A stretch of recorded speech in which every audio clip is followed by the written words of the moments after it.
Kale kamwe kumachukuru mwachogoria na rekireti kirio kiawe kia KCPE wandine ira CIBITARI kana naranchuka nyuma ya kutharimwa na mwana kuringana na mwerekeri wa kithomo chuka MOHAMED ABDI na ugite kale kakatharimiriwe na mwana utukuba ukira igoro korokina gwetekerio kia KCPE kithirite kirika kia BWEGA na nende NAKUROMBA kinya kia KCSE kukia mukondo yo Samuel Kaishima na kulikithia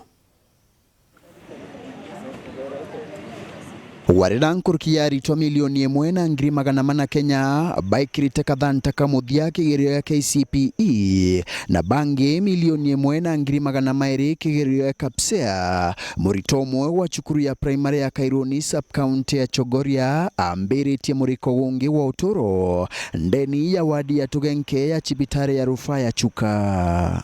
Ugu inyuma yake kwewa mwana utuguba ukia igoro warira areterete kurutha kigerio ya ntuo ya chiri ya science gichoiri amwe na insha. We hosted a candidate, a girl from Chogoria who is in maternity for the 3 days. Chuka Referral Hospital.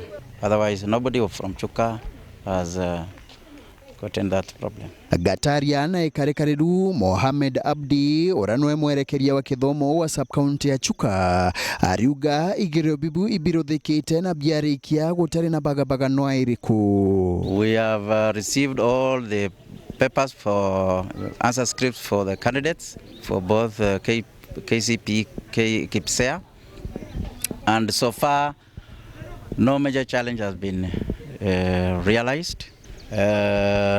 Examination guideline was and also the examination integrity has been upheld to the letter, and we thank all those who have assisted us in making this exercise, national exercise, a success. Arenda arugamiri baigerio be KCSE kinyabo bairutanirie gutigira ati igerio bibu bikurutho BWEGA. KCSE has also started. We have already started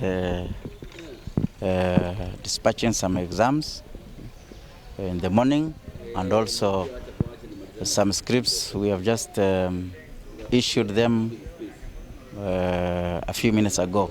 Yeah, we request the center managers to stick to the briefing notes and ensure examination integrity is upheld to the letter.